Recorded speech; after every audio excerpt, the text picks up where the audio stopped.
Bienvenue sur mon podcast. J'ai vraiment l'honneur aujourd'hui de vous présenter une personne super importante dans mon processus de bien-être personnel.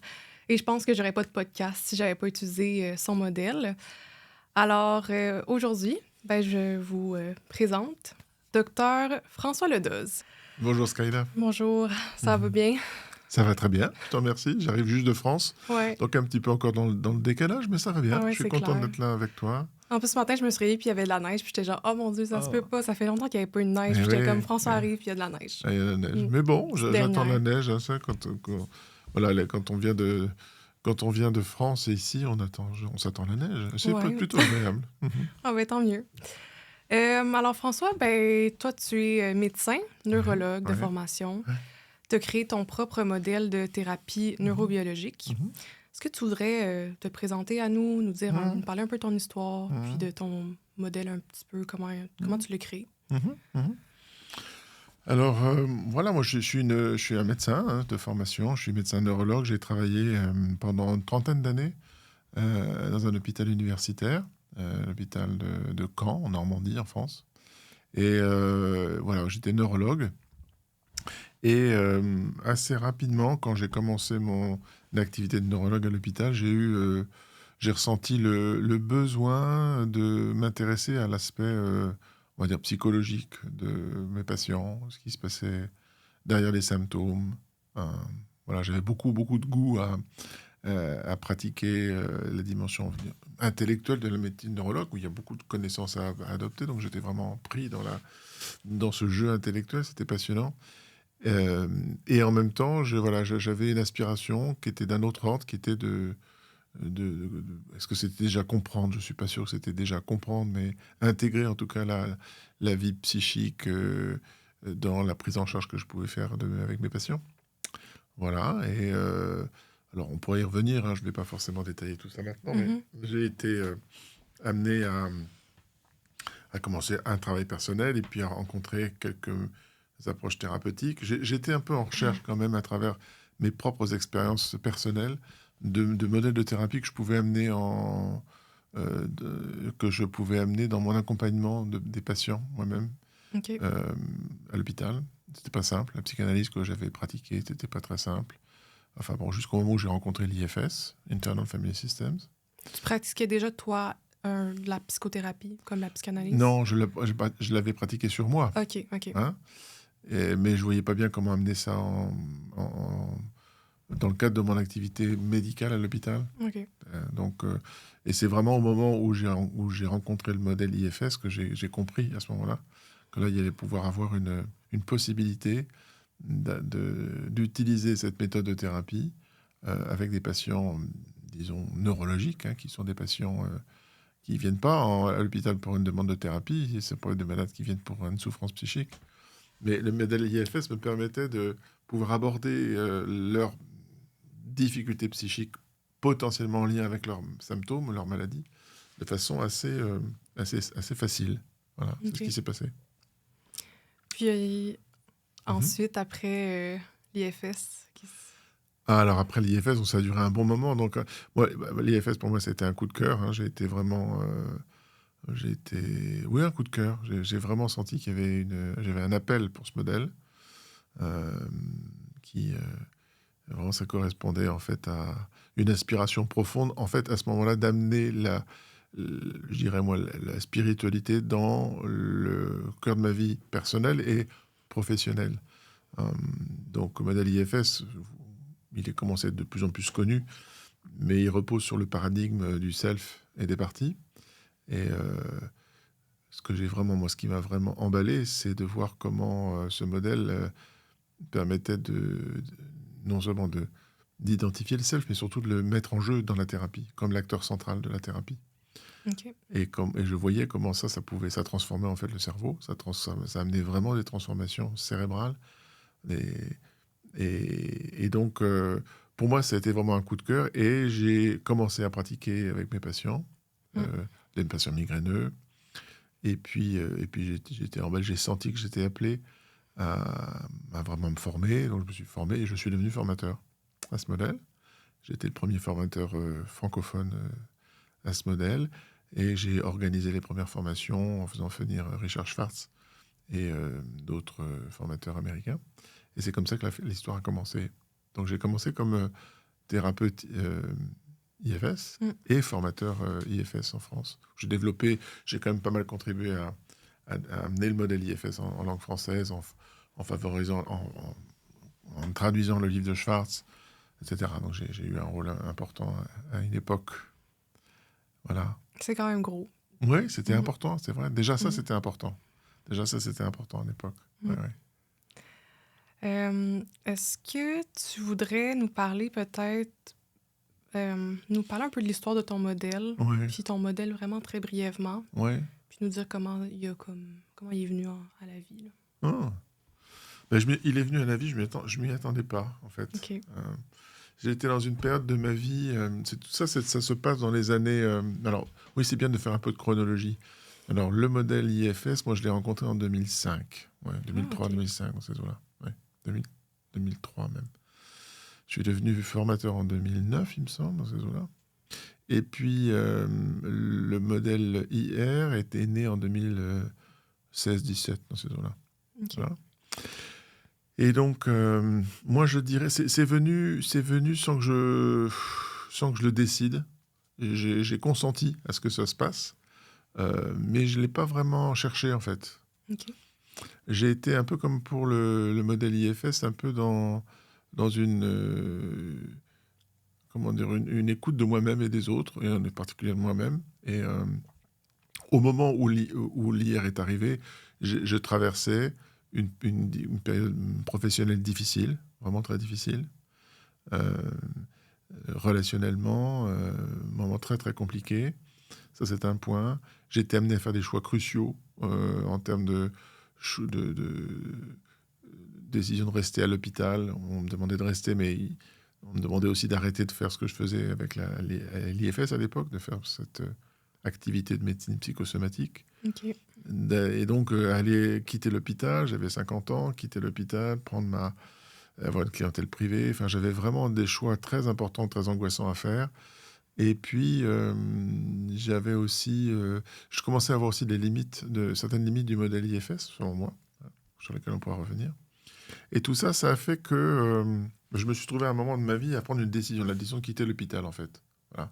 Et c'était un tournant parce que, à travers cette décision, quitter l'hôpital, parce que, voilà, pourquoi? Parce que j'avais fait assez, pour moi, j'avais fait un peu le tour de ce que mon activité hospitalière de neurologue pouvait m'apporter. Et ça m'a apporté beaucoup, mais j'étais à la fin de ça. OK. Voilà. Et puis, par ailleurs, voilà. Et c'était une étape importante parce que je fermais une porte professionnelle. C'était terminé. Il y avait quelque chose à l'intérieur de moi qui s'organisait autour de... Je clôt quelque chose. C'était la première Mhm. fois de ma vie, je pense que je tournais une porte. Je fermais une porte. Voilà. J'étais OK. tranquille, mais je la fermais. Et je savais pas bien ce que j'allais faire parce que j'étais un peu même pas mal dans un état de burn-out aussi, du fait de toutes ces problématiques professionnelles, relationnelles, ces choix. J'étais vraiment dans un état voilà, de burn-out ou de pré-burn-out, je dirais. Et donc, dans tout ça, j'ai senti que j'avais des choix à faire, qu'il y avait quelque chose... je pouvais pas non plus continuer à faire de l'IFS tel que je le faisais, pour des différentes raisons que je vais pas développer ici. Et voilà. Et puis, dans cette période-là, j'ai rencontré deux personnes importantes qui sont Deirdre Fay et puis Deborah Dana. OK. Et être avec ces deux personnes-là, bah, j'ai touché deux éléments fondamentaux qui allaient me permettre, avec ma base d'IFS, de créer de nouveaux modèles. OK. C'est venu comme ça, je dirais. C'est venu par des rencontres. Et tout d'un coup, au moment où j'étais en train de changer de vie, j'ai senti à l'intérieur de moi que ce que m'amenait d'un côté Deirdre Fay et de l'autre côté Deborah Dana, ben, ça se mettait ensemble avec l'IFS. Ça me permettait de répondre aux difficultés que je rencontrais cliniquement avec l'IFS. Hein. Et ça me permettait aussi, moi, je sentais bien que ça allait donner ce second départ professionnel que je n'attendais pas vraiment. Je ne savais pas quand j'ai fermé la porte à l'hôpital. Et voilà, ça s'est mis en place comme ça. C'est comme ça que c'est né. OK. Mhm. C'est fou. Fait que c'est comme une Ouais, question de circonstance. Puis ouais, là, t'as fait ouais. comme le lien. Absolument, Puis t'as tout mis absolument. ça ensemble. Exactement. Est-ce que ça s'est fait comme rapidement? Est-ce que ça a pris du temps? Je me demande. Hmm. Quand ça s'est fait, une fois que j'ai pris la décision de quitter l'hôpital et puis aussi dans le même temps de mettre un terme à certaines des relations que j'évoquais qui étaient difficiles, une fois que ça a été pris, ça, ces décisions-là, c'était assez rapide en fait. Il y a eu juste après, dans le même temps, je dirais, ces rencontres avec Deirdre Fay et Deborah Dana. Et puis, les premières idées me sont apparues autour de la co-régulation, on va en parler, Mm. autour de l'importance de la relation thérapeutique, à quel point c'était important d'impliquer vraiment que le thérapeute s'implique dans la relation pour aider le patient. On va sûrement en reparler beaucoup. Donc, j'ai vu que tout d'un coup, j'ai vu les chemins qui Mm. s'ouvraient. Et donc ça s'est fait vite, ça. OK. Ça s'est fait assez vite. OK. Après, il y a eu quand même plusieurs années qui ont permis de structurer la modélisation. Au Ouais. début, les premières idées venaient.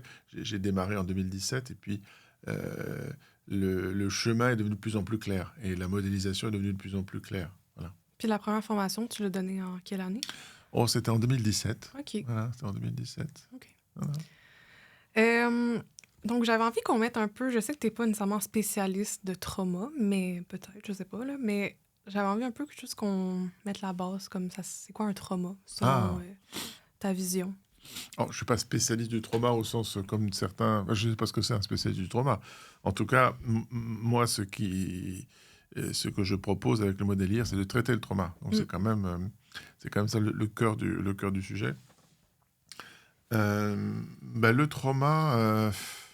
Le trauma, je crois qu'il y a un consensus à l'heure actuelle de la part de la communauté, disons, médicale, psychiatrique, neuroscientifique, autour du fait que, et derrière Bessel van der Kolk, que je dois nommer, qui est une personne qui est vraiment, pour moi, qui est très inspirante à travers ses travaux en tant que psychiatre, chercheur, qui a écrit Le corps n'oublie rien, c'est un livre maintenant qui est bien Je l'ai connu. amené ici. Voilà, Il est très en bien, anglais, là, mais... super.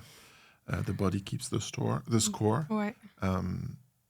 Voilà, donc dans cette perspective-là, dans cette lignée-là, euh, dans laquelle je m'inscris, le trauma, c'est une maladie du cerveau. OK. Voilà, c'est ça comme ça qu'on le voit. C'est une maladie du cerveau. Et qui parle de situations dans lesquelles le cerveau a été exposé à des situations, sur lesquelles on va pouvoir revenir, des situations auxquelles il a dû... qui étaient trop compliquées pour lui. Il ne pouvait pas, dans ces situations, faire ce qu'il peut faire habituellement, c'est-à-dire associer les informations. Là, il y a trop d'informations, trop intenses, il y a trop de dangers. Il y a trop, il y a quelque chose de Mhm. trop. Hein. Et le cerveau, à ce moment-là, tout seul ne peut pas gérer ça. Le cerveau, il fait beaucoup, beaucoup, beaucoup de choses, mais il est très sophistiqué et il est très vulnérable aussi. C'est-à-dire que dès qu'il y a un peu trop de trop, alors il ne peut plus. Et du coup, il va se mettre dans un mode particulier qu'on avait appelé la dissociation traumatique, Ouais. qui va lui permettre de survivre à ça. Donc, le trauma, c'est on va dire, une maladie du cerveau en lien avec une adaptation de ce cerveau à des situations qui sont, on va le dire, qui sont très, très variées. On peut y revenir, hein, très variées. Pour moi, c'est des situations caractérisées toujours par le fait qu'il y a un danger, euh, sans retour à la sécurité. On va y revenir. Mhm. Mais ce qui est vraiment important pour revenir à ce niveau-là de la discussion qui est générale, c'est que le trauma, ça on est de plus en plus d'accord là-dessus, ça a plus à voir avec ce qui se passe dans notre cerveau plutôt que ce qui nous est arrivé. Mm. Plutôt que. Ça ne veut pas dire que ce qui nous est arrivé n'a pas d'importance. Il ne faut pas dédramatiser et dire ce qui m'est arrivé n'a pas d'importance. Si, ce qui m'est arrivé a de l'importance. Mais bien sûr, surtout quand il y a eu des choses, voilà, des choses graves, des abus ou de la méchanceté ou des traumatismes ou des circonstances de guerre. Donc ce sont des choses graves. Mm. Mais si on regarde le trauma, c'est en plus ce qui s'est passé dans mon cerveau à l'occasion de ça que le fait Ouais. lui-même. Et ça, c'est sûrement quelque chose qui est nouveau par rapport, je pense, au début de la psychanalyse, au début du XXe siècle. Maintenant, on comprend ça. C'est le cerveau d'un individu exposé à un même événement ne va pas du tout réagir de la Ouais, même c'est façon ça. que celui d'un autre.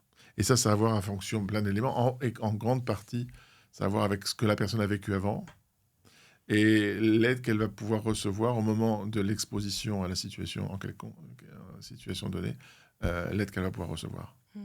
Fait que quelque chose peut être comme traumatique pour une personne, mais pas l'être pour une autre. Là. Puis, Exactement, ou moins, ouais, ou beaucoup moins, moins. ou beaucoup moins, avec un traumatisme beaucoup moins profond. On a l'impression que le trauma, c'est la guerre, mais finalement, mais comme tu l'expliques, c'est ce qui se passe dans le cerveau pendant et comme après. Ouais. Bien sûr, c'est la guerre. C'est quand la guerre, en un sens, je pense que tu le dis, c'est Ouais. oui, c'est les événements, effectivement. Mais c'est ce qui se passe surtout à l'intérieur. Comment le cerveau réagit à la guerre. Comment il réagit au danger. Très intéressant. Et comment il s'en sort. J'avais envie que tu nous parles un peu de ce que tu sais sur le lien avec le trauma et la santé physique et mentale. Alors moi, j'ai rien d'original à dire par rapport à ça, parce que beaucoup de gens ont déjà écrit. En particulier, il y a l'étude ACE, Adverse Childhood Events, là, qui est très connue, bien connue en Amérique du Nord, beaucoup moins en Europe. Donc cette étude, elle montre de façon magistrale comment les circonstances adverses de l'enfance, toutes confondues, négligence, trauma, exposition à la violence à domicile, etc. Enfin, je ne vais pas rentrer dans cette étude-là tout de suite, mais en tout cas, le trauma infantile, pour faire court, est un facteur de risque à la survenue de maladies à l'âge adulte. Voilà. C'est un facteur de risque. Et ça, c'est le principal facteur de risque, soit un des principaux facteurs de risque. Et ça, c'est indépendant d'autres facteurs, comme on pourrait dire. Alors, dans l'enfant, j'ai vécu des choses difficiles. Du coup, je prends du tabac plus tard parce que je compense ça avec du tabac. Et du coup, je fais un cancer du poumon.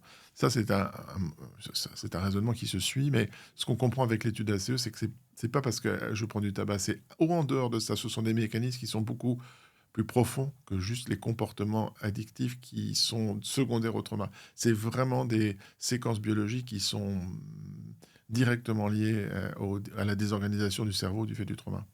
Probablement. En tout cas, il y a de fortes chances de le penser. Donc, il y a un impact. Il y a quand même, avec cette étude et d'autres, tout un corpus de littérature scientifique qui montre que le traumatisme a un effet très fort, en tout cas favorise très fortement les maladies à l'âge adulte, les maladies organiques des organes, diabète, cancer, etc., asthme, il y a toute une liste dans cette étude-là. Donc favorise ces maladies-là et bien entendu les maladies psychiatriques comme la dépression, l'état bipolaire, etc. Ça, c'est aussi bien démontré. OK. Voilà.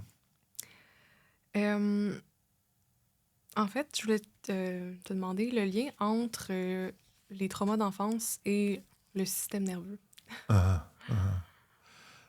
Alors, je dirais, moi, je ne ferais pas forcément de différence entre les traumas d'enfance et le système nerveux. On peut faire des traumas aussi à l'âge adulte. Hein. Oui, Ouais. évidemment. Ouais. Et en fait, le système nerveux, il va réagir de la même façon. OK. Donc, on peut, dans un premier temps, peut-être de parler du système nerveux en général. Ouais, et puis, on verra après. On Ouais. verra si c'est important de... C'est vrai qu'il y a des spécificités à l'enfant. On va voir, parce que l'enfant, le problème, c'est que l'enfant, il a vraiment besoin des autres pour s'en sortir, beaucoup plus qu'un adulte. Bon. Mais donc, laissons ça de côté pour le moment. Revenons au système nerveux et abordons ça. Alors, moi, dans ma vision à moi, dans la vision de l'intelligence relationnelle, le trauma, c'est une situation et la conséquence d'une exposition du cerveau à une situation dangereuse, à laquelle il n'a pas pu... dont il n'a pas pu se sortir pour revenir à la sécurité. Donc l'idée, c'est nous naissons, nous vivons sur Terre, dans un monde où il y a des dangers. Notre système nerveux est tout à fait programmé pour faire face à ça, il n'y a aucun problème. Donc on est NIT avec avec un système nerveux qui nous permet de repérer les signaux de danger et de sécurité. Ouais. Et puis, on peut naviguer avec ça. Tant qu'on revient à la sécurité après être exposé au danger, tout va bien. Le cerveau continue de fonctionner et ça marche très bien. Il continue d'associer. Voilà. Le problème, c'est quand il n'y arrive pas. Alors, on va faire un peu lentement. On va reprendre un peu ce qui se passe quand il est exposé au danger. Ouais. En fait, quand il est exposé en danger, il y a un auteur, Mobbs, M-O-B-S, qui a montré qu'il y a des structures, chez l'animal, il y a des structures cérébrales qui détectent, qui s'activent quand le danger se rapproche à une distance critique. C'est-à-dire qu'il ne faut pas être... c'est pas juste qu'il faut qu'il y ait un danger, mais il faut qu'il soit suffisamment proche pour que le cerveau, automatiquement, ça c'est ça qui est le point, automatiquement s'active. Donc il faut comprendre que quand un danger arrive dans l'environnement d'un individu et qu'il est suffisamment proche, alors automatiquement, il y a des structures cérébrales qui s'activent. Voilà. Pour le détecter, premièrement. Et deuxièmement, une fois que ces structures détectent ça, alors il y a d'autres structures du cerveau qui vont réagir et qui vont mettre en place des mécanismes automatiques de réaction au danger. Voilà.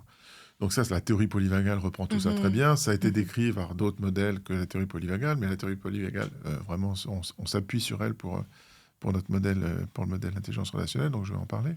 La théorie polyvagale, elle décrit un premier niveau de réaction qui est un niveau de réaction, disons, de mobilisation, à travers la fuite ou l'attaque. Ouais. Et puis ça, c'est automatique, on n'y peut rien, ça se met en place. Et puis... si cette fuite ou cette attaque permet de rétablir une distance avec le danger suffisamment grande, alors on revient à la sécurité, tout va bien. Si ça ne permet pas d'obtenir ce résultat, alors il y a un deuxième mécanisme qui se met automatiquement en place, qui est l'immobilisation. Voilà. L'immobilisation qui peut aller très très loin, jusqu'à une forme de paralysie complète des 4 membres. Les yeux se ferment, on ne respire plus, très peu. Il n'y a plus de sang dans les membres, tout le sang reste à l'intérieur du corps, etc. Et on a l'air comme mort. Voilà. On partage ça avec les animaux. On a le même mécanisme qu'avec les animaux. Et donc, on en est immobilisé. Et si encore ce mécanisme qui est assez utile chez les animaux, parce que l'immobilisation donne l'impression au prédateur que la proie est morte. Et du coup, le prédateur, souvent, se repose, ou du coup, il devient, après avoir chassé, après avoir dépensé beaucoup d'énergie, il se repose, et il y a là une zone possible pendant laquelle il peut être distrait. C'est-à-dire, il peut se passer des choses qui permettront à ce prédateur de gagner un peu de distance, de s'éloigner. Enfin, bon, c'est peu probable, mais ça peut arriver.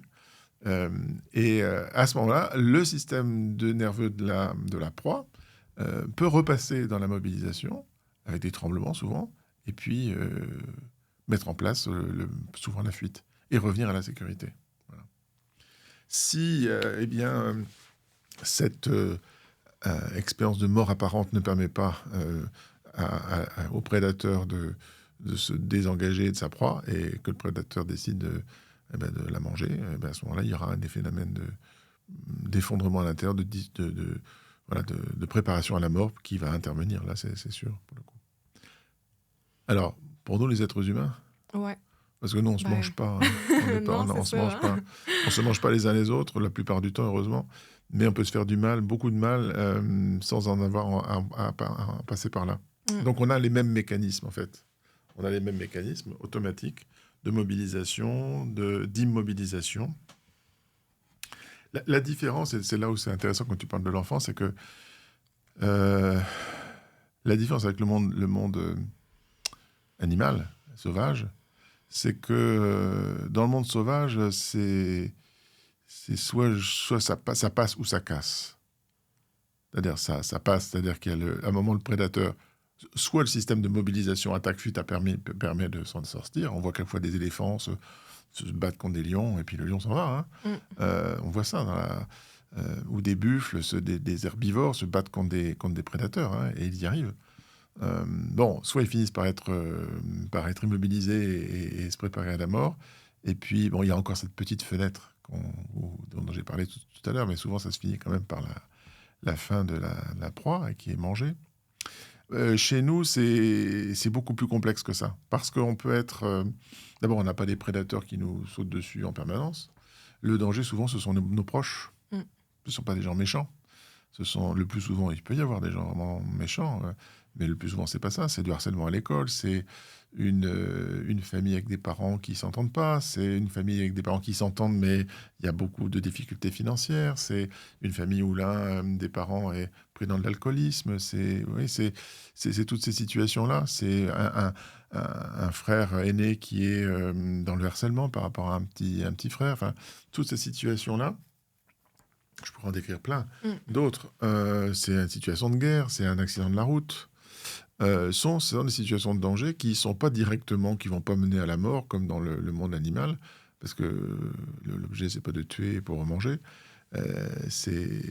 Et donc, on va avoir des... Mais cependant, on va avoir les mêmes mécanismes.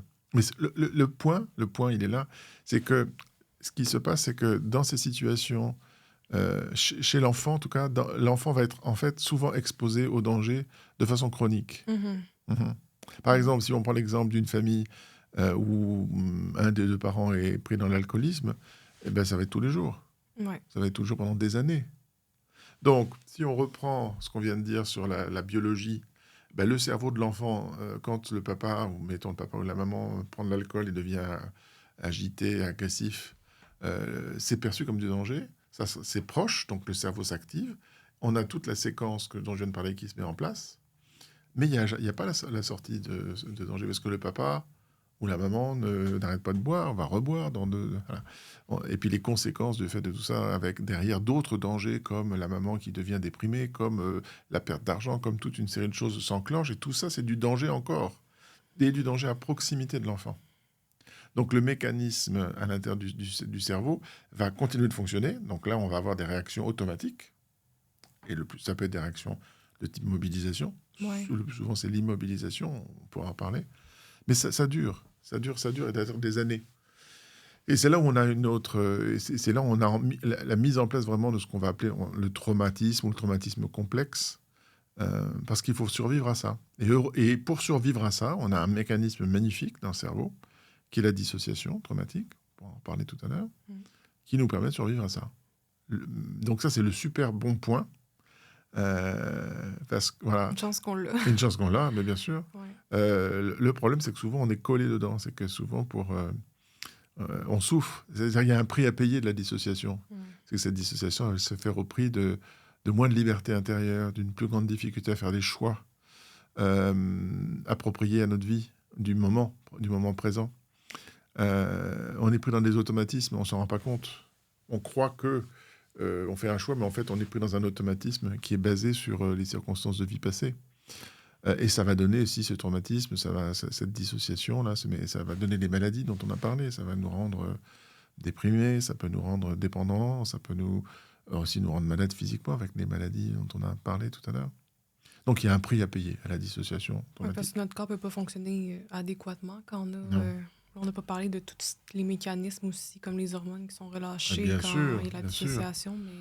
Il y a tout ça, bien sûr, parce qu'on pourrait évoquer ça, mais quand il y a les hormones de stress, il y a aussi tout le système immunitaire qui est impacté par le fonctionnement du système nerveux. Donc il y a le système génétique aussi, il y a ce qui se passe dans nos gènes et comment on transmet aux enfants. Donc il y a toute une myriade d'impacts sur le corps qui font que on paye un prix à ça.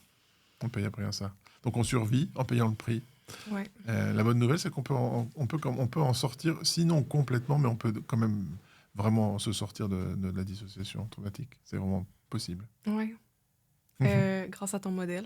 Entre autres, mais il n'y a pas que le mien, mais sûrement, Ouais. avec, je pense, d'après ce qu'on en témoigne, d'après ce que les gens qui le vivent en témoignent, il n'y a pas encore d'études scientifiques qui le montrent, hein, mais il semble que oui. Ouais. Mais avec d'autres modèles aussi, hein, il y a des gens font... Et le modèle hier, je pense, c'est un modèle aussi assez puissant pour ça. Alors moi, je serais tellement curieuse qu'on puisse comme scanner notre cerveau avant, après. Moi, genre, je suis sûre que mon cerveau est différent. Ça, c'est sûr. Moi, je pense aussi. Ouais. Il faudra pouvoir le faire. Un jour, si quelqu'un nous écoute, là, qu'il y ait une équipe de chercheurs qui serait intéressée. Cool. Ça ou serait comme, bien. tu sais, que tous nos genres de signaux de corps soient mesurés pendant une Mais séance oui, sûrement, aussi. Là. sûrement. Ça serait très intéressant. Ça serait super. Peut-être un jour, ça viendra. Peut-être, oui. On l'espère. Ouais, c'est sûr. On l'espère, oui. Fait que bon, on est allé voir un peu le trauma, la dissociation, le système nerveux. Est-ce Ouais. que on pourrait direct aller dans le modèle? Donc, Alors, l'intelligence il y a peut-être une relationnelle. chose, il y a peut-être une Ouais, chose quand même qui est importante à dire avant qu'on aille dans le modèle. OK. Sur le cerveau encore, c'est de comprendre que la dissociation, tous ces mécanismes dont on a parlé, et il y a vraiment un point à comprendre très important derrière ça, c'est que elle est en lien avec la sécrétion d'endorphines dans le cerveau et de cannabinoïdes, je ne vais pas être trop précis, mais restons sur les endorphines. Les endorphines, c'est comme de la morphine qu'on se fait soi-même. On s'en fait tout le temps et c'est très bien d'en faire. Quand on a une récompense, quand on se fait plaisir, il y a une petite sécrétion d'endorphine et c'est bien. Et ça contribue à percevoir la vie, à être heureux, à percevoir le bonheur. Euh, dans les situations où un individu est de façon chronique exposé au danger, alors ces endorphines sont, et c'est là où ça change, au lieu d'être sécrétées de façon aiguë, ponctuelle, à un moment d'un événement positif, elles le sont en permanence et de Mhm. plus en plus. Voilà. OK. Et donc c'est ça, ça c'est un point important, c'est-à-dire qu'il y a une forme d'accoutumance à l'intérieur. On devient soi-même dépendant de ces endorphines que l'on a commencé à sécréter par le passé. Ça c'est un point important pour comprendre qu'en fait on devient dépendant nous-mêmes de notre sécrétion d'endorphines. C'est réversible, mais que c'est quand même un phénomène biologique, quoi. Derrière ça, ce sont des mécanismes qui sont bien bien connus. Et ça, ces endorphines, elles déconnectent le cerveau, différentes parties du cerveau entre elles. Ça OK. fait de la dissociation. Le cerveau, au lieu de fonctionner ensemble, elle commence à fonctionner pas complètement ensemble. Il y a des morceaux qui fonctionnent plus avec les autres. Ça, c'est plus fluide. Et puis, ça nous déconnecte aussi de l'extérieur. Et c'est là où on peut arriver sur le modèle, parce que ça nous déconnecte de l'autre. Est-ce que ça nous déconnecte de soi aussi, Ça nous probablement? déconnecte de Ouais. soi. Ça nous déconnecte de soi, c'est-à-dire on a moins de perception de nous-mêmes, de notre corps, de qui l'on est vraiment, de nos ressources. On est comme un peu embué à l'intérieur. Ça fait comme une forme de, ouais, oui, on est embué, comme si on voyait plus clair. On voit à travers Brouillard un peu, du là, brouillard, c'est mental. ça, c'est ça. Ouais. Et puis de nous-mêmes et puis sur l'autre. Puis les endorphines qui sont sécrétées, dans le fond, ça vient avec la dissociation? C'est... C'est l'explication. C'est ça qui OK. permet, enfin, qui fait la dissociation. OK. La dissociation traumatique, elle est en lien essentiellement avec la sécrétion d'endorphines. Il n'y a pas que ça, mais... Oui. Puis, ben, ce qui est intéressant, c'est que, en fait, ce qui se passe, tu me diras, Mhm. là, mais c'est que quand la personne vit ben, ces situations-là de manière chronique, après ça, elle sort, exemple, du milieu, mais son système continue à... Est-ce que c'est causé par l'accoutumance aux endorphines, que son système continue à voir le danger partout, puis à encore être dans la dissociation, ou c'est juste le système, il est tellement habitué qu'il continue comme ça? Moi, je pense que oui. Alors, Ouais. cette idée-là, elle n'est pas vraiment démontrée ou elle ne fait pas l'objet d'un consensus dans la littérature. Moi, je pense que oui. Je pense que... Il n'y a pas non plus dans la littérature d'idées contre ce que je dis là. Mais moi, selon moi, oui, en tout cas, ça fait sens. Que dans la mesure où on sécrète des endorphines en permanence et qu'on devient accro à ça, c'est-à-dire il en faut de plus en plus pour avoir le même effet. Ça, c'est l'effet des morphiniques, hein, c'est à voir avec les substances, ce type de substances-là. Alors, effectivement, on devient, comme on développe à l'intérieur de soi une petite accoutumance, c'est-à-dire que même si on n'est plus exposé au danger, ben ça, on l'a à l'intérieur, c'est comme ça On a fonctionne tout comme seul. besoin. Mais oui, ça fonctionne tout seul, ça tourne en rond. Mm. Ça fonctionne tout seul. Dès que c'est enclenché suffisamment longtemps, alors ça commence à prendre une autonomie. C'est-à-dire que 10 ans plus tard, 20 ans plus tard, on n'est plus exposé au danger, mais on va garder ce mécanisme-là à l'intérieur de nous. Ouais, OK. voilà. C'est fou. Eh oui. Mm. Bon, ton modèle. Allez, on y Est-ce que va. tu peux nous expliquer les bases, même si j'ai l'impression qu'il y en a tellement à dire, puis il y a Ah, tellement de concepts? oui, Ouais. Puis après ça, j'ai quelques questions aussi pour approfondir, puis on va y ouais, aller. on va y aller, c'est ça. Bah, je crois qu'on peut quand même dire que les bases, c'est... Pour moi, là où j'en suis de ma réflexion sur ce modèle, c'est quand même la base, c'est quand même comprendre euh, qu'avec le trauma, on est en fait dans une problématique autour de la proximité. Voilà. Avec un autre, avec l'autre. C'est ça le problème de fond, là où j'en suis. Alors, OK. on va ouvrir maintenant sur autre chose que l'attachement. Ouais. Alors voilà, parce qu'il y a une théorie très, très importante dans le modèle intelligence relationnelle, qui est la théorie de l'attachement, qui décrit de Bowlby, qui décrit qui décrit très très bien tous les mécanismes psychiques et biologiques qui sont à l'œuvre, qui sont vitaux dans la façon dont l'enfant, le nouveau-né, puis le jeune enfant, et ça dure jusqu'à 20 ans, met en place, en lien avec ses parents, comme des réactions dans son cerveau qui lui permettent de se sécuriser, de se tranquilliser, quand il y a un certain nombre d'interactions qui sont attendues de la part du cerveau, de l'enfant, et qui sont expérimentées à travers la relation avec les parents. Donc, il ne s'agit pas d'amour, il ne s'agit pas d'affection, il s'agit de réactions automatiques, comme par exemple, je vais être concret, la prédictibilité, par exemple. C'est très important pour un enfant que son parent soit prédictible d'une fois sur l'autre, ou bien que quand il dit quelque chose, il le fasse suffisamment, pas tout le temps, mais suffisamment. Par exemple, ça c'est un aspect. Donc ça n'a pas à voir avec de l'amour, on peut très bien aimer son enfant beaucoup et puis pas être prédictible. Voilà, on peut être prédictible et pas l'aimer, ou moins ou pas beaucoup. Je voudrais vraiment différencier ça, parce que pour ceux qui nous écoutent. Mais en tout cas, pour ce qui est de la théorie de l'attachement, voilà, c'est ça que ça décrit. C'est tout ce qui se passe dans cette relation entre le nouveau-né, voire même avant la naissance, le tout petit, voilà, et puis l'enfant, et jusqu'à 6-7 ans et encore plus tard. Donc, tout ça, ça décrit en fait, la théorie de l'attachement, ça décrit ce qui se passe dans la relation entre l'enfant, en particulier le nouveau-né, et sa figure d'attachement. Et toutes ces interactions-là sont conditionnées par le fait qu'il existe entre ces deux individus, l'enfant et la figure d'attachement, une proximité physique dans laquelle ces premières interactions vont pouvoir avoir lieu. Okay. Voilà. Alors, on comprend bien l'enfant au début, il faut une proximité parce qu'il a besoin d'être nourri, il a besoin d'être changé, il a besoin d'être soigné. Ça, je dirais, ce sont les besoins biologiques qui sont très importants parce que ça va conditionner sa sécurité aussi. S'il est bien soigné, etc., il va créer à l'intérieur de lui de la sécurité. Donc, c'est aussi de l'attachement, ça. Mais c'est aussi ce qui se passe dans le regard. L'enfant, lui, au début, il n'a pas une vision possible. Il ne peut pas voir loin. Il faut que les parents s'approchent pour que l'enfant puisse voir les yeux de ses parents et se voir vu. Donc, la question de la proximité physique, aussi à travers ce qui me vient à travers les câlins, les caresses, le bercement, la façon dont l'enfant, donc l'oreille en particulier, on sait bien que ce qui se passe avec l'oreille interne et le bercement, la façon dont l'oreille interne va aller donner des informations au tronc cérébral, au cerveau, tout ça, c'est très important. Tout ça, c'est lié, c'est associé à une proximité sécure. Voilà. Okay. Ça, c'est un premier point. Ça, c'est un point important pour en venir à mon modèle. Donc, il y a la proximité sécure qui est la base du développement sain d'un individu, à la fois psychiquement, pour faire de l'attachement sécure, et aussi biologiquement, ça aura plein de conséquences. Ça, c'est une chose. L'autre point, c'est le danger, ce dont on a parlé. Alors là, c'est à l'inverse. C'est tout d'un coup, on vit de la proximité insécure. Voilà. Et donc, on a deux situations opposées, en fait. Et c'est proximité insécure, proximité sécure. Donc, le modèle hier, en fait, il regarde ça comme ça, on pourrait le dire. Et là, comment est-ce qu'on résout ce problème ?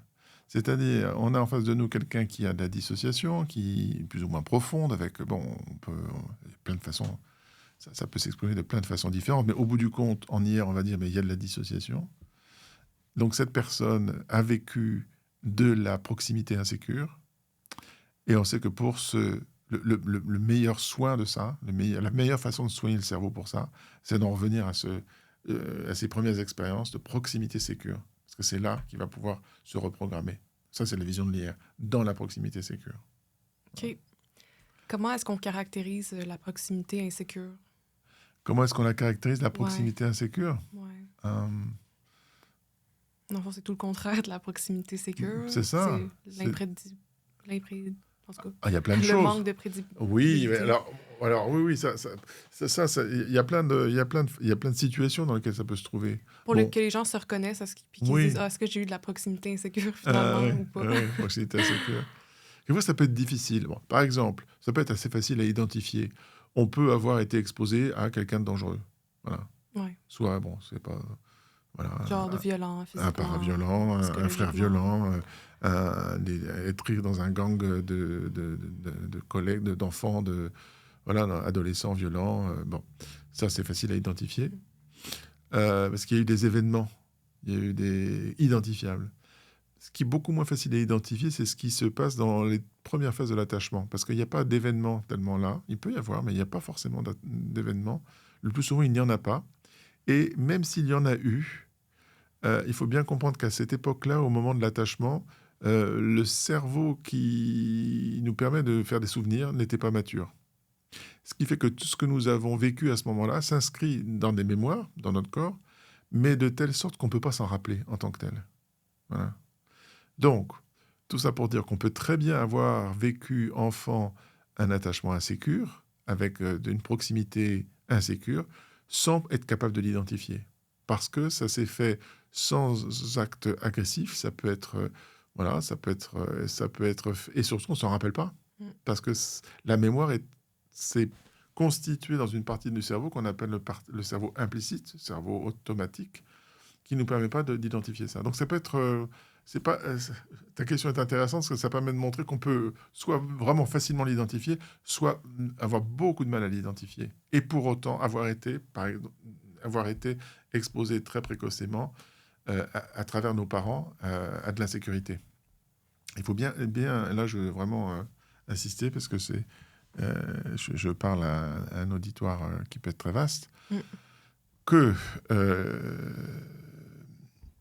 comment dire, que l'attachement insécure, en tout cas, c'est pas volontaire, on le fait pas exprès. Les parents qui ne peuvent pas sécuriser assez leur enfant, souvent ils ne le savent pas, ils ne se rendent pas compte, parce qu'eux-mêmes ont été exposés à de l'insécurité.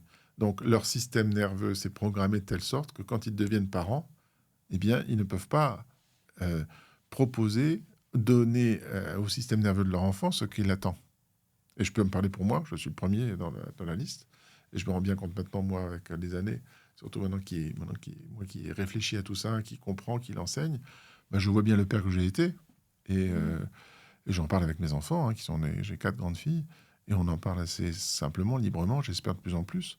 Et je vois bien que je vois bien à quel point j'ai été un père insuffisamment sécurisant dans plein de domaines. Je vois pas comment j'aurais pu l'être, parce que moi, je l'avais pas reçu. Donc, je ne pouvais pas. Et que C'est impossible. c'est complètement impossible. Ouais. On ne peut que voilà, le voir, le regretter, y travailler. Bon, donc, ce que je veux, c'est normaliser ça. C'est-à-dire, attention, vous qui m'écoutez, ne pas considérer que vous êtes, parce que vous avez, votre enfant a des signes d'attachement insécure, que vous êtes le pire des parents. Non, c'est la vie, c'est comme ça. Je crois qu'il faut vraiment faire une différence entre les actes d'abus, les passages à l'acte sur les enfants qui sont des problématiques quand même qu'il faut dénoncer, observer, il faut mettre un coup d'arrêt à ça. De ce qui concerne l'attachement insécure, qui est vraiment, on est tous victimes de ça. Voilà, et on s'aide tous les uns les autres à sortir de ça, sans aller dire qu'il y a des victimes et des coupables. Voilà. Ce qui est différent dans les situations d'abus, où là, il y a quand même un moment une victime et un coupable. Il faut dire les choses, clairement. Parfait. Bon, c'est une question assez large, mais c'est quoi la différence entre un état régulé et un état dérégulé du système nerveux? Pour dire ça, parce que donc, tu fais référence, en fait, quand tu dis ça, quand tu parles d'état régulé ou dérégulé, tu fais référence au système nerveux de la théorie polyvagale dont je parlais tout à l'heure. Hein. Ce système nerveux qui va déclencher des réactions de mobilisation et d'immobilisation. Et alors, réguler, ça veut dire que, en fait, ces réactions automatiques, elles peuvent être déclenchées par du danger, mais les réactions de mobilisation et d'immobilisation, elles sont aussi là, au service en dehors de tout danger, au service de la vie de la personne. Donc, la mobilisation, elle est là quand on est... Quand on joue, quand on rit, quand on va vers les autres, il y a la mobilisation relationnelle, il y a de l'immobilisation relationnelle quand on fait un câlin à quelqu'un, quand on est là tous les deux, là on parle à quelques centimètres l'un de l'autre, on est tranquille, on est en sécurité l'un avec l'autre, on a de l'immobilisation. Notre cerveau nous permet de rester immobile l'un avec l'autre pour converser.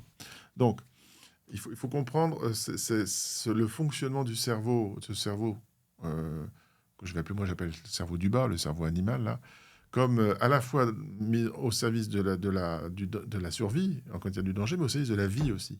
Voilà. Alors, si on regarde au service de la vie, sur cette phase-là, on va dire que la régulation du système nerveux, c'est quand tout fonctionne bien. C'est-à-dire qu'il y a à la fois, par exemple, ici de l'immobilité sécure, on est tous les deux tranquilles, on parle tranquillement, on est à la fois, moi je bouge, j'ai des émotions, toi aussi tu as des idées, il y a une forme de mobilité quand même interne qu'on peut vivre avec nos émotions, notre façon de nous exprimer, la réaction qu'on va avoir l'un par rapport à l'autre dans notre dialogue, et tout ça au service d'une relation et d'une connexion. Ça, c'est OK. la régulation. Voilà. OK.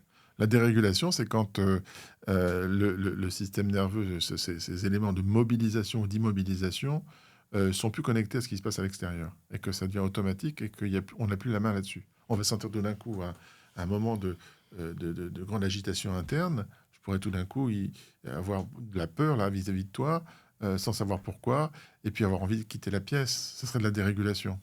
Voilà. Parce que dans le fond, il n'y a pas de danger Ben non, réel. parce que là, il n'y a Ouais. pas de danger réel. Non, OK. évidemment, non. OK. Ce serait ça la dérégulation. C'est-à-dire quand le mécanisme automatique n'est plus associé à ce que je vis avec l'extérieur et ce dont je suis conscient. Il y a quelque chose d'automatique dont je ne suis pas conscient qui active mon système nerveux et, sans que ce soit lié à ce que je vis et qui a tendance à prendre la main sur moi. C'est ça la dérégulation. OK. Mhm. Ben, je voudrais parler de la co-régulation, Mhm. mais si on revient un peu, parce que là, tu as dit, OK, il y a la proximité, il y a le danger, c'est comme les bases. Bon, comment tu vois ton modèle? Est-ce que tu penses que la co-régulation, ça pourrait être la prochaine étape Oui. de l'explication Ben, c'est du ça, modèle? c'est exactement ça. C'est-à-dire que quand on regarde le trauma sous l'angle que je viens de préciser, alors on se dit, mais donc il faut vraiment pouvoir Rétablir la rétablir proximité. la proximité Ouais. sécure. OK. Voilà. Et la corrégulation, ben, c'est à ce à quoi que ça sert, en fait. Alors la corrégulation, c'est un concept qui est, moi, que j'ai appris, dont j'ai pris connaissance et dont je me suis approprié le contenu à travers Deborah Dana, et Deborah Dana qui est très proche collaboratrice et amie de Steve Porges, qui est le fondateur de la théorie polyvagale. Et donc je l'avais invité à Paris à faire un séminaire il y a quelques années pour nous expliquer ça. Donc j'ai appris d'elle la corrégulation, ce que c'est que la corrégulation. Et donc vraiment la corrégulation, c'est tout ce qui se passe entre les systèmes nerveux du bas, les fameux systèmes nerveux animaux, ce dont on vient de parler, la théorie polyvagale, tout ce dont on vient de parler, entre deux êtres humains ou plusieurs êtres humains. Et ça se fait de façon inconsciente. Ça se fait de façon principalement inconsciente. Hein. Là, tous les deux, nos cerveaux du bas, ils dialoguent, ils envoient des signaux. Voilà. Ah, comment? À Ah, travers. à travers, je sais, il capte. Alors Steve Porges, il appelle ça la neuroception. Bon, ça c'est un terme à lui, c'est la capacité de mon cerveau à percevoir le danger. Et pour lui, cette neuroception, elle fonctionne tout le temps et depuis la naissance jusqu'à la mort. Donc là, depuis qu'on est ensemble, depuis qu'on est là dans cette pièce et qu'on est en proximité, moi, mon cerveau, comme le tien, il va chercher des signaux de danger, de sécurité. Là, moi, je me sens très en sécurité avec toi. Je me sens très confortable. J'ai envie de continuer. Je suis curieux de savoir les questions que tu me poses. Moi, je me sens très détendu à l'intérieur. Donc, ma neuroception me dit pas de danger, que de la sécurité. Voilà. Et donc, c'est une façon de comprendre la corrégulation. C'est-à-dire que la corrégulation, elle se passe entre les cerveaux du bas, sans qu'on en ait conscience. Par moment, on peut devenir conscient. Là, tu viens de me poser la question, donc je suis conscient. Et puis je vais me dire, est-ce que je me sens en sécurité? Bien sûr, je me sens en sécurité.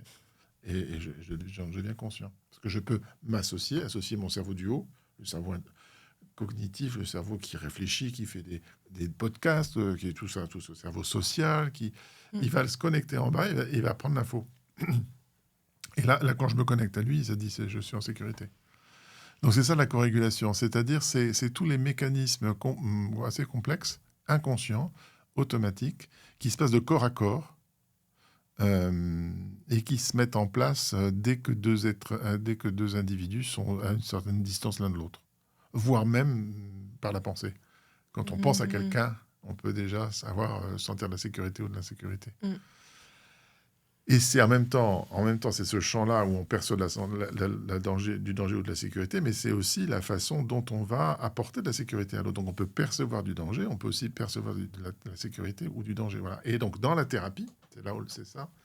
Ce que je pourrais dire, c'est que dans la thérapie, et c'est ça un apport vraiment important que je veux honorer de Deborah Dana, ce qui m'a donné vraiment, je l'ai noté tout à l'heure comme une des 2 personnes qui m'a permis de passer vers l'intelligence relationnelle, parce qu'avec elle, j'ai compris vraiment que le thérapeute, comment le thérapeute était ou devait, ou avait un rôle clé euh, euh, dans cette capacité d'apporter de la sécurité dans une proximité sécure pour permettre au cerveau du client de se reprogrammer.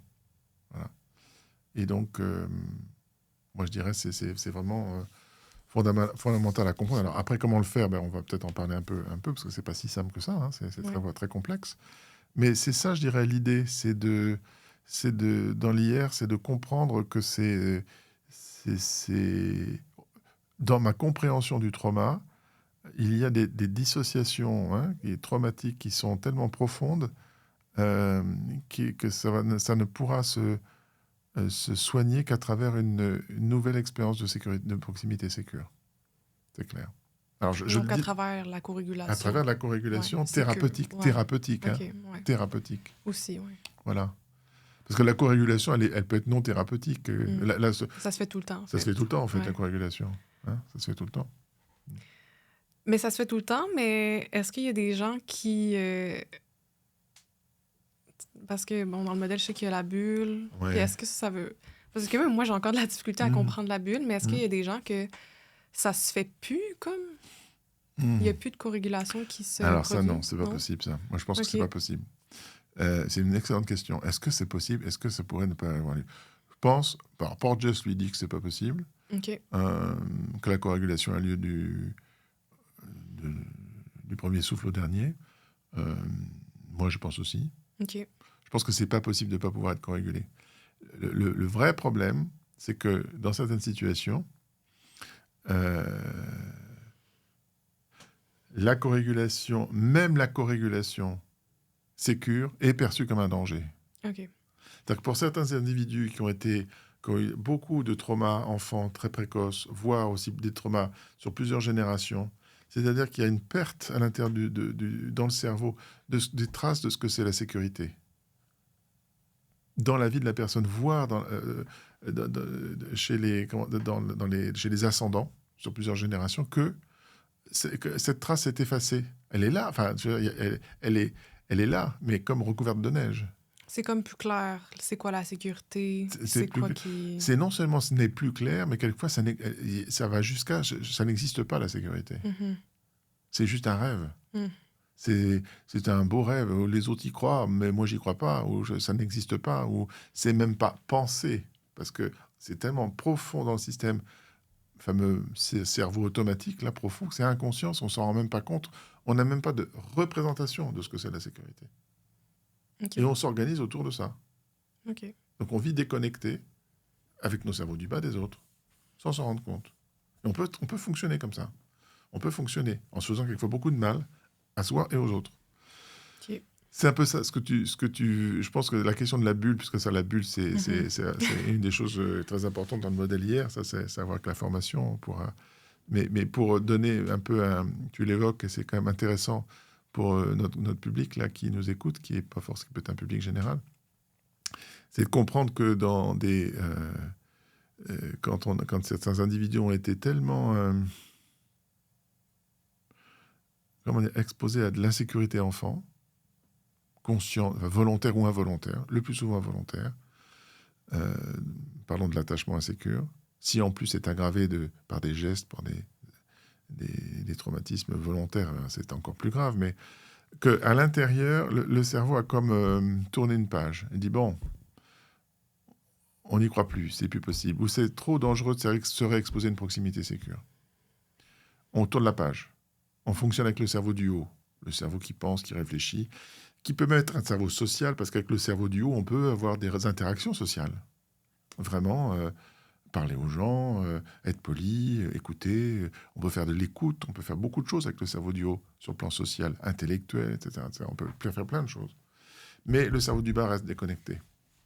Et donc qu'on pense que la co-régulation, enfin, pense, encore là, c'est un excès de langage, parce que le cerveau du bas, il ne pense pas. Mais perçoit l'engagement, la proximité comme de toute façon dangereuse et qu'on peut s'en passer. OK. Voilà. Donc en fait, la cohabitation existe toujours, elle est toujours accessible, mais pour certaines personnes, ça devient un énorme défi.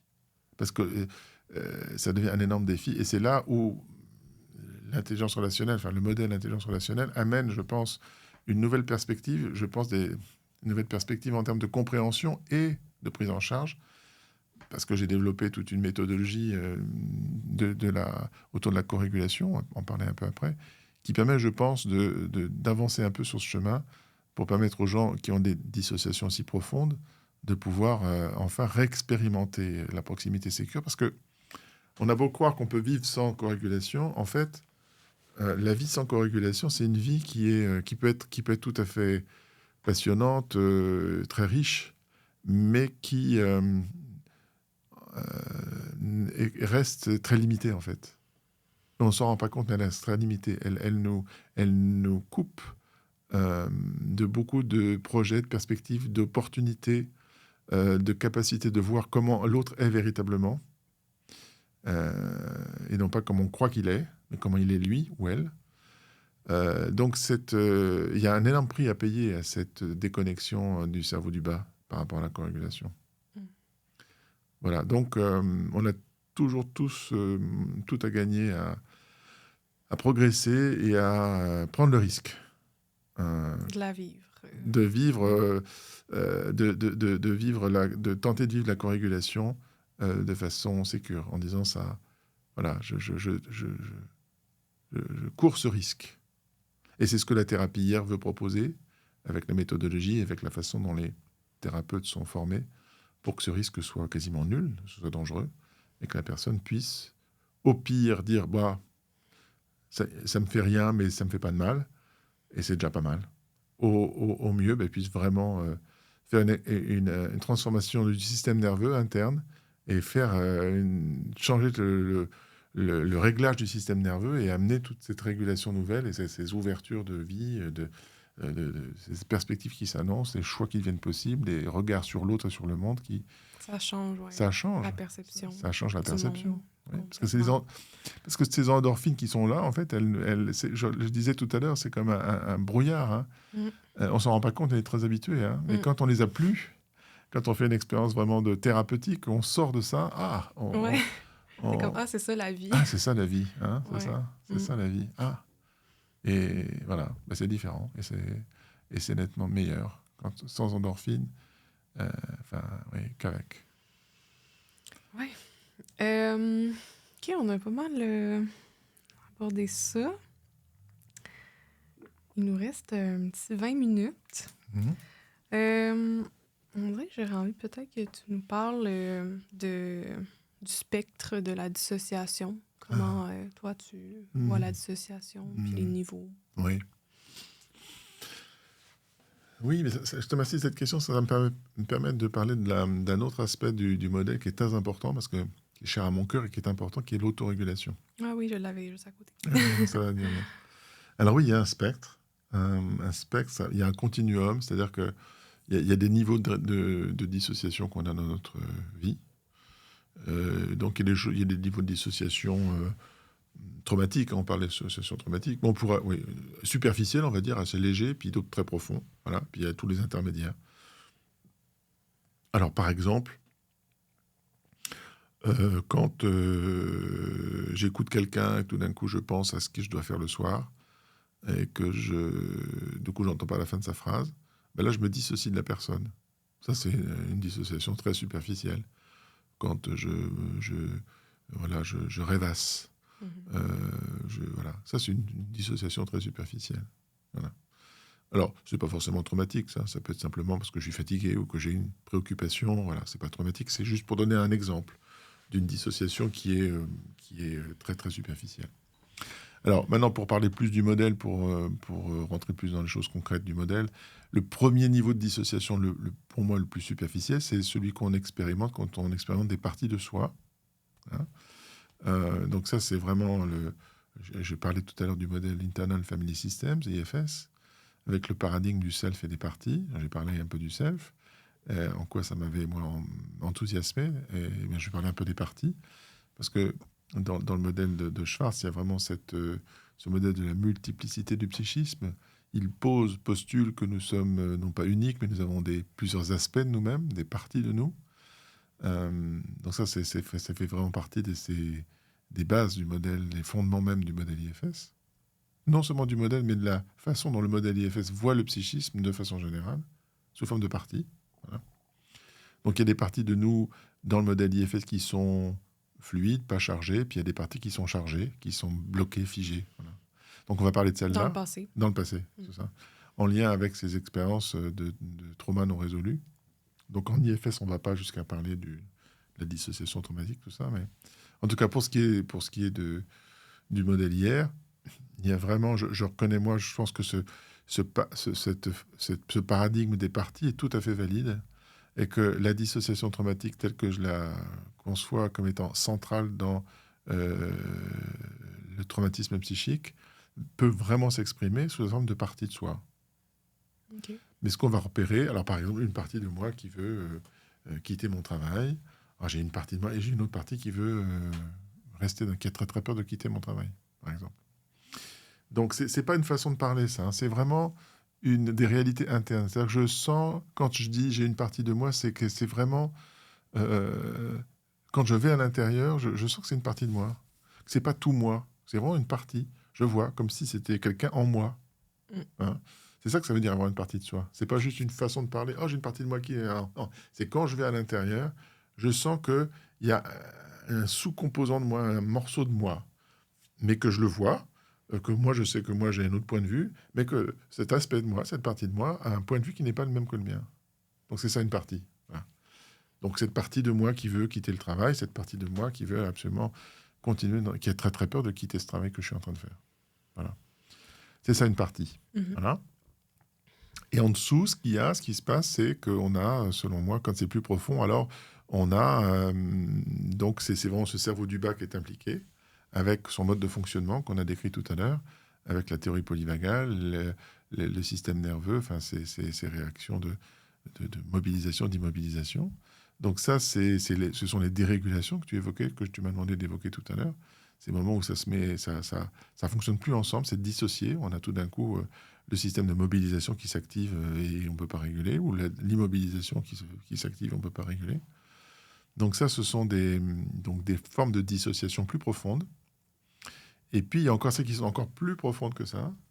Et c'est là où je parle de moi, ce que j'appelle ça le mécanisme de la bulle, c'est-à-dire des mécanismes dont on n'est pas du tout conscient, qui nous coupent de la relation à l'autre sans qu'on en soit conscient, pour maintenir en fait une structure psychique suffisamment stable compte tenu de ce qu'on a vécu. C'est-à-dire qu'on est vraiment dans quelque chose dont on n'est pas conscient, qui est automatique et qui nous structure plus profondément dans la personnalité. Moi, je dirais ça. OK. Donc voilà, pour répondre à ta question, moi je vois 3 niveaux de profondeur de dissociation. Les parties, les états du système nerveux, et puis la bulle, quelque chose qui est beaucoup plus profond. Et voilà. Alors, ce qui est intéressant par rapport à ça, c'est que, puisque tu veux que je parle du modèle, c'est que un autre point du modèle, c'est que dans le modèle hier, on va travailler beaucoup avec la corégulation, et j'en ai parlé beaucoup là jusqu'à présent, tu m'as invité à en parler, mais on va aussi travailler avec l'autorégulation. C'est-à-dire que si c'est possible, on va travailler avec l'autorégulation. C'est-à-dire si on a affaire à quelqu'un qui expérimente à l'intérieur d'elle-même ou de lui-même des parties, on va se dire, pour cette personne-là, comme ce sont des parties qui se présentent, et que le système nerveux en dessous n'est pas dérégulé, c'est-à-dire que la proximité sécure avec moi, le thérapeute, elle est bonne, il se sent bien en sécurité avec moi, son système ne perçoit pas de danger, alors on peut inviter la personne à aller se réguler elle-même, trouver ses propres ressources, pour faire le travail de réassociation, le travail thérapeutique, pour sortir de la dissociation dont on parle. Et ça peut se faire à l'intérieur de soi. Et ça, je l'ai appris tellement bien à le faire avec l'IFS, parce que l'IFS est vraiment un super modèle pour ça, et une super méthodologie, en mettant en jeu le self, dont je parlais tout à l'heure, et en fait, en faisant à l'intérieur ce qu'on n'a pas besoin de faire à l'extérieur, c'est-à-dire en créant la proximité sécure entre la partie et le self. Alors c'est un peu technique là, pour les gens qui m'écoutent, ça fait un peu bizarre, mais c'est ça que ça fait. En fait, L'autorégulation, c'est recréer de la proximité sécure entre la partie et le self, ou les parties et le self. Et après, il y a tout un travail qui se fait, qui est magnifique, qui permet en fait de sortir de la dissociation en pouvant, en gros, il y a des choses très importantes, pour un témoin du trauma, témoin de la souffrance, que ça soit vu à l'intérieur, et puis que les fardeaux puissent être déchargés par des mécanismes de neuroplasticité. Il y a vraiment un gros travail qui peut être fait avec le self de la personne, son identité profonde. Pour que les gens comprennent, est-ce que c'est Ouais. comme une genre de... C'est comme un dialogue à l'intérieur de soi? Oui, c'est un dialogue à l'intérieur de soi, mais pas entre n'importe... parce qu'on peut dialoguer à l'intérieur de soi et ça peut ne Faut rien être donner. connecté, ouais. Il faut être connecté à Ouais. soi-même, à Ouais. son être profond. Ce que le Le self, quoi. Schwartz appelle le self. OK. C'est avec ça qu'il faut dialoguer. Parce que autrement, si on dialogue depuis des parties de nous qui sont en bataille, ça ne va pas donner grand-chose. Il faut accéder, pour que ça donne un effet de guérison, accéder à cet espace en nous qui est le self, qui est l'endroit de la conscience, de la compassion, de la curiosité. Et ça, c'est le thérapeute qui aide à faire ça. Il aide à guider, Ouais, à OK. trouver, à identifier si cette ressource est accessible chez son patient et faire tout le travail de mettre en relation et d'établir cette proximité sécure à l'intérieur pour que le travail se fasse. OK. Donc ça, c'est l'autorégulation. Donc ça, c'est vraiment très important aussi dans le modèle d'intelligence relationnelle. Voilà. Ben, en parlant d'autorégulation, j'avais une question. C'était comme... en fait, je sais quoi, mais est-ce que tu penses que l'autorégulation est dépendante du niveau de co-régulation qu'on a reçu au courant de notre vie? Oui, absolument, OK. je pense. Et pour en revenir c'est une des fonctions, c'est un objectif de l'attachement sécure. Une des fonctions de l'attachement sécure, c'est de permettre à l'enfant d'accéder à l'autorégulation. Donc un enfant, un nouveau-né ne peut pas s'autoréguler. Il a mal, il a un besoin, il souffre, il est malade. Enfin, ça va se manifester par souvent des cris, et de la colère, ou de les cris. Voilà. Parce qu'il ne peut pas faire autrement. Il n'y a pas d'autre moyen possible. Et parce que son cerveau ne permet pas. Et donc, quand il va éprouver ces émotions-là, son cerveau, le cerveau qui lui permettrait de le réguler, c'est le cerveau du haut, n'est pas mature. Donc, il ne peut pas se réguler lui-même. Et donc, comment est-ce que l'enfant va arriver à se réguler lui-même? Il va devoir passer par l'autre, tant que son cerveau du haut n'est pas mature, jusqu'à vers 7 ans, jusqu'à encore 20 ans, mais en tout cas, dans les 7 premières années, c'est en construction, jusqu'à ce qu'il ait vers 7 ans, il va devoir recevoir cette régulation de la part de son parent. Donc, il faut que le parent soit quand même suffisamment régulé. Suffisamment régulé. pour Le ou les offrir. parents. Quand il ne peut Ouais. pas lui, alors il y en a un autre. Enfin, Ouais. qu'ils se mettent ensemble ou qu'il y ait des grands-parents. Enfin, qu'il y ait un groupe de parents, un groupe de figures d'attachement, d'éducateurs, qui soient suffisamment régulés pour permettre ça. Voilà. Du coup, je ne sais plus, on parlait de... Ah oui. Ouais. Mais pourquoi? Et donc, juste comprendre comment ça se met en place. C'est-à-dire que l'objet de tout ça, c'est qu'à un moment, on est un jeune enfant qui devient un adolescent, qui devient un adulte, c'est-à-dire qu'il devienne suffisamment autonome et capable de se réguler. Ça ne veut pas dire indépendant, ça veut dire par moment, il va avoir besoin de l'autre aussi, parce que il va avoir besoin de l'autre, mais il va savoir le demander, il va savoir trouver les personnes sécures. Donc, c'est ça, une des fonctions d'attachement sécure, c'est de permettre au cerveau de l'individu d'avoir suffisamment fait d'expériences sécures autour d'eux. J'ai besoin de me réguler, je peux me réguler jusqu'à un certain point. Si je ne peux pas, je demande à l'autre que ça se soit bien mis en place. Donc, absolument, la co-régulation qui est à l'œuvre éminemment pendant l'attachement est un préalable à l'autorégulation. Pour moi, c'est absolument clair. Ouais. En fait, c'est que ça me fait beaucoup penser aux pratiques qu'on voit sur les réseaux sociaux. Je sais pas si toi, tu vois un peu ça, mais les gens sont beaucoup centrés de nos jours sur l'autorégulation. Puis il y a plein de pratiques. Je veux savoir, premièrement, ton opinion sur certaines de ces pratiques-là. Et si tu penses que si on peut, en fait, guérir nos traumas seulement avec de l'autorégulation. Non. Ouais. Non. Voilà. Non. Parce que tout le monde dit maintenant qu'on peut guérir nos traumas en genre faisant du yoga ou comme en faisant de la respiration, exemple. Alors, tout dépend des traumas. Moi, si je me base sur ce que j'observe dans ma clientèle et ce que J'ai observé ce que m'on me rapporte, ce que je vois dans les formations que je pratique, voilà. Est-ce que mes collègues me rapportent? Non, on ne peut pas guérir de ces traumas, Seul. de ces traumas-là. C'est-à-dire, Ouais. non, D'attachement, non, ouais, d'enfance. d'attachement ou d'abus ou de plein de choses. Je crois que ça, c'est une illusion. Par contre, Ouais. ce qu'on peut faire, qui est important, cependant, c'est de quand même d'avoir en conscience que nous avons à notre disposition des ressources internes que l'on peut mobiliser. Et ça, c'est très important. C'est-à-dire qu'on peut faire un bout de travail, un bout de chemin seul, à travers toute une série de propositions qui sont sur les réseaux sociaux, aller dans la nature, faire du yoga, parler, être en relation avec les autres, enfin, toute une série de choses, de la respiration consciente, voilà, faire de la régulation cardiaque, de la variabilité du rythme cardiaque, enfin, plein de choses qu'on peut faire. Faire du sport, etc. Tout ça va aller dans le bon sens de mobiliser les ressources internes au service de notre santé. Le problème de ça, c'est de croire que c'est de se convaincre dans l'idée que c'est ça qu'on va pouvoir se passer de co-régulation. Mhm. Et il est là le problème. Parce Mhm. que on comprend bien que si on vient d'un endroit soi-même où on a dû se priver de co-régulation, parce que, pour les raisons qu'on a dites, qu'on devient un adulte avec ça, et que donc on a naturellement aucune tendance à aller vers l'autre, alors qu'on en a besoin biologiquement, et qu'on commence à mettre en place toutes ces méthodes-là de méditation, et ça peut être plein de choses, hein. Ça peut être aussi des voies spirituelles, euh, ça peut être chrétien, ça peut être bouddhique, ça peut être peu importe quoi, mais qu'on valide l'idée à l'intérieur, quand du coup on n'aura pas besoin des autres. Du coup là, il y a un risque de renforcer. Ouais. Il y a un risque de renforcer. Donc, Mm. il faut prendre ça avec du recul, il faut vraiment avoir avec conscience. Et c'est certainement très bon pour soi de pratiquer de la méditation, d'avoir une activité spirituelle, de faire du yoga, d'aller marcher dans la nature, de faire du sport. Euh, mais c'est encore plus important, je dirais, d'être capable de recevoir de la co-régulation et de la demander et de la donner.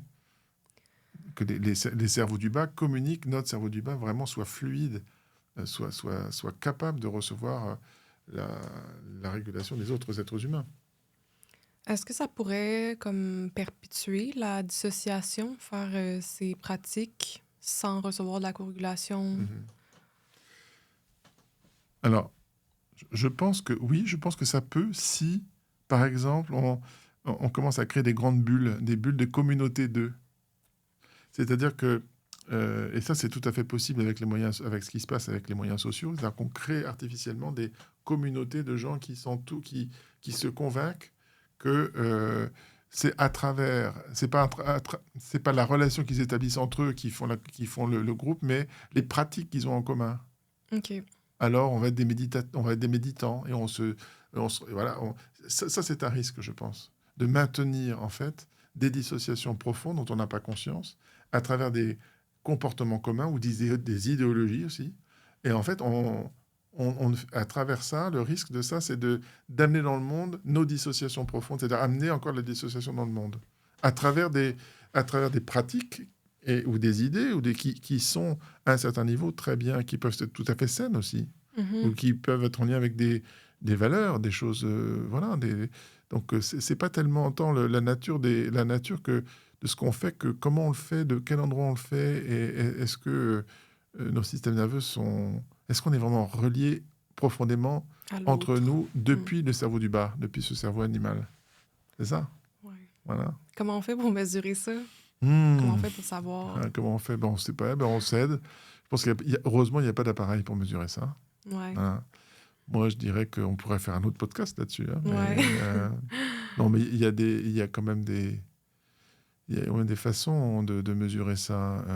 Moi, je dirais, c'est surtout aux fruits qu'on s'apporte. Je dirais, il y a sur des critères de comment. Ta question, ce sera au niveau individuel ou au niveau collectif?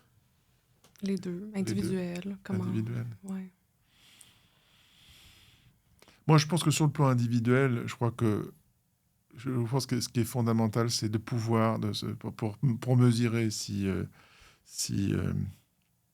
moi, en tant qu'individu, je suis assez. J'ai un cerveau du bas qui prend suffisamment la corrégulation. C'est que je peux identifier dans ma vie des moments de détente. des moments où euh, je me ressource, soit seul et avec les autres, pas toujours tout seul et avec les autres, des moments vraiment qui est ces phases de respiration, c'est-à-dire des phases où réellement, je sens que mon cerveau vit dans la sécurité et se ressource dans la sécurité. Ça, c'est un des principaux critères pour soi, je dirais. Comme on se sent ressourcé avec les autres, comme Avec en les allant autres. vers les autres. Oui, exactement. Et qu'on voit que notre cerveau a cette capacité de vivre ça. Ça, c'est quand même un indicateur important. Au niveau collectif, moi, je dirais que si on fait partie d'un collectif, est-ce que ce qu'on amène dans le monde amène plus d'association ou de dissociation? Est-ce qu'on amène quelque chose? Est-ce que notre contribution au monde amène de l'unification ou est-ce qu'on va amener plus de fragmentation?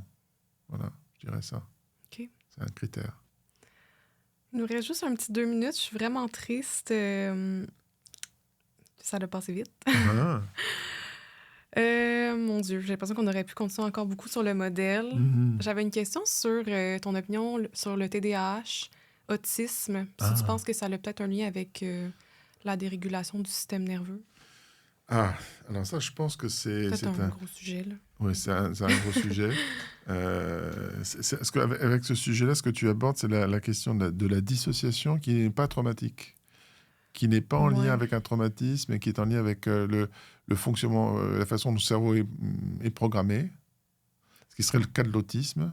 Mhm. Pour ce qui est du TDAH, est-ce qu'on pourrait envisager qu'il y ait... non, je ne sais pas, honnêtement, je ne sais pas s'il faut... Je sais pas Il s'il faut embarquer là-dedans. Oh là, non, parce que non, je OK. pense pas. Non, Non, il nous peut-être reste pas. une petite minute. Ouais, ouais. Mais merci beaucoup, François. Il va Merci, falloir que tu Skyla. reviennes. Merci, Skyla. C'est vraiment un plaisir. 2000 likes. Je te reçois sur le podcast. Ah, Encore une fois, si t'es d'accord. d'accord. Peut-être que moi, je vais venir en France. On ne sait jamais. D'accord, très bien. Ouais. Puis j'aimerais full ça. Pas que je veux me faire thérapeutiser par toi, mais peut-être comme filmer une démo. Parce que j'ai l'impression que les gens pourraient mieux comprendre le modèle Ah, s'ils voyaient une démo. mais c'est tout à fait En tout cas, envisageable. peut-être. On ne sait jamais. Voilà. Euh, Si tu le souhaites, c'est tout à fait possible. Ouais. C'est quand même très, très vulnérable, mais je pense que ça pourrait être intéressant. Ouais, si c'est ton choix, Ouais. voilà, Que tout je à le fait fais pour moi. envisageable. Ouais. Tout à fait. Je suis ouvert. Je voudrais dire, moi, un peu les bienfaits que j'ai eus de l'IR dans ma vie. Moi, mettons, ma première séance a été vraiment incroyable. Puis je savais pas vraiment à quoi m'attendre. J'avais aucune idée vraiment c'était quoi. Mais j'ai vraiment ressenti comme si j'étais genre sur un petit nuage. En fait, c'est comme si c'était la première fois de ma vie que je ressentais comme de la sécurité.